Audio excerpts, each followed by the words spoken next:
English grammar के सारे rules regulations पता होते हैं। इनफैक्ट हमें पता है सेंटेंस कैसे बनाना है, वर्ब्स के सारे फॉर्म पता है।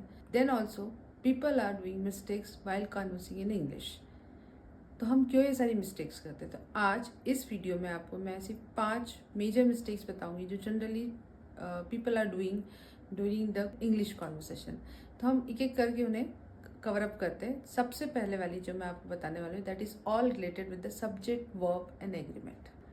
Subject verb agreement that is in that आप गलत वर्ब यूज करते हैं विद द सब्जेक्ट। आपको पता होना चाहिए कि जो सब्जेक्ट है जो करता है वो सिंगुलर है या प्लूरल है। समटाइम्स कुछ ऐसे काउंटेबल नाउन्स होते हैं जो हमें लगता है कि that is a plural but that is actually singular. बहुत सिंपल सा एग्जांपल बताती हूँ मैं आपको इसका। That is the team. A team is singular but the players in that team that is a plural. तो अगर हम टीम की बात करते हैं टीम आर विनिंग, तो ये सेंटेंस गलत हो जाएगा।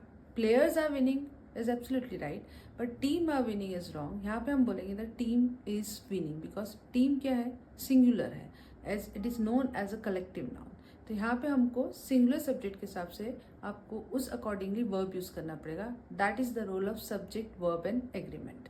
सो in short we can say if the subject is singular, that is like a team or a family, you have to use the verb as per the singular subject. So this is the first mistake generally people are committing while doing the conversation in English. So always try to grab the right subject with the right verb. Now I'm going to cover the second one जो mistake generally अकर होती है that is switching between the different tenses during a paragraph और while you are writing any article or any particular thing. Suppose if you are writing a diary entry, generally for the students of class 10th जो CBSE board exam face करने वाले हैं, मैं उन्हें ये बताना चाहती हूँ अगर आप डायरी एंट्री लिख रहे हैं या आप कुछ भी स्टोरी राइटिंग लिख रहे हैं तो वो पूरी का पूरा कंटेंट जो है पास्ट टेंस में आएगा। But while writing or while narrating the story they started with the past tense और बीच में वो प्रेजेंट टेंस में स्विच हो जाते हैं जिसके कारण जो है टेंसेस गलत हो जाते हैं और जनरली उनके मार्क्स रिड्यूस होते हैं। तो आपको इस पर ध्यान रखना पड़ेगा कि अगर आप पास्ट टेंस बोल रहे हैं तो आप कंप्लीटली वो चीज़ पास्ट में आएगी। और इसे हम बहुत सिंपली मैनर में क्लियर कर सकते हैं कि अगर आप कोई फैक्ट की बात कर रहे हैं, आपके डेली रूटीन की बात कर रहे हैं, तो आप वहाँ पे प्रेजेंट टेंस का यूज़ करेंगे। वहीं अगर आप कोई स्टोरी नरेट कर रहे हैं, आपके एक्सपीरियंस शेयर कर रहे हैं और you are writing something in your diary, तो वहाँ पे आप कंप्लीट पास्ट टेंस का यूज़ करेंगे। और हम अगर हमारे फ्यूचर अगर हम हमारे ड्रीम्स की बात कर रहे हैं या हमारी कुछ हमने प्लानिंग कर रखी है उसकी बात करते हैं, there you have to use the future tense. तो अगर हम बीच में स्विच करेंगे टेंसेस तो उसके कारण क्या होता है, काफ़ी कुछ ग्रामेटिकली मिस्टेक्स होती है जो जनरली स्टूडेंट्स को बियर करनी पड़ती है और उसके कारण उनके मार्क्स कट जाते हैं। इसको हम एग्जाम्पल के थ्रू भी समझ सकते हैं। Like I was studying for 3 hours and then I go to bed. I was studying for 3 hours is past tense और फिर हमने उसको स्विच कर दिया प्रेजेंट टेंस में, तो हम उसको बोलेंगे I was studying for the 3 hours then I went to bed. तो यही मैं आपको बोलना चाहती हूँ, अगर आपका पूरा सेंटेंस या कंटेंट पास्ट टेंस का है तो stick on that tense unless if there is any something different और special related to your article और related to your conversation. Otherwise please keep in mind जो टेंस आप बोल रहे हैं उसी टेंस को आप कंटिन्यू करें। This is the second one. Now will see the third one that is all related with the pronoun. Using the wrong pronoun, like आपको हु और होम की अगर हम बात करते हैं जनरली कन्फ्यूजन आता है कि कहाँ हु यूज़ किया जाए, कहाँ होम यूज़ किया जाए, तो उसे भी हम क्लैरिफाई कर सकते हैं कि कैसे उसे यूज़ करते हैं। Who is always use as a subject whereas whom is always use as a object. फिर एक उदाहरण देती हूँ और आप उसे समझ सकते हैं।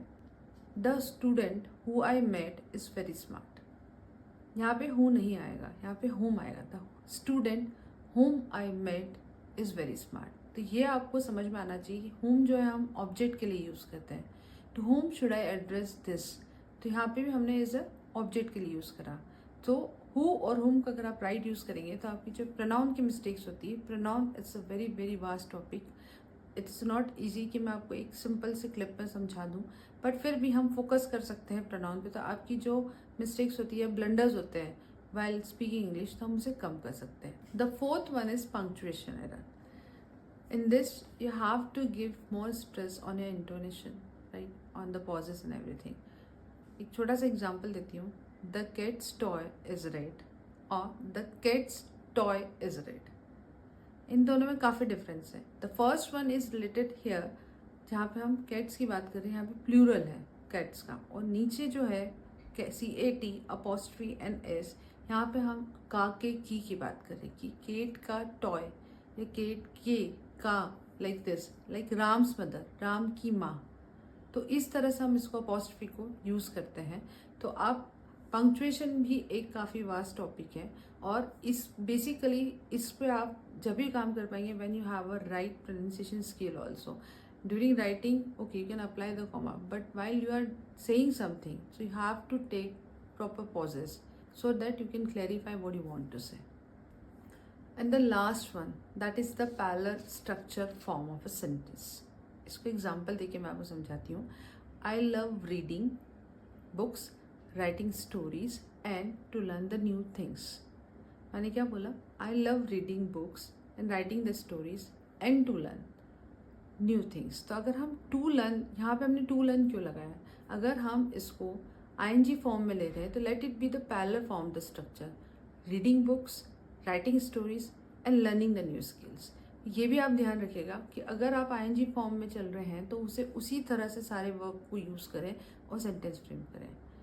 दो it's a very small thing जो मैंने अभी कवर करी इस वीडियो में। This are the major 5 mistakes that usually the people committed during conversing English. बट अगर हम इसको डिटेल में अगर देखें तो हम एक एक टॉपिक को आपको डिटेल में कवर करने वाले हैं। You can go through with all the videos and clear all your concept related to the English grammar. And I request you, please like my video and share my preference.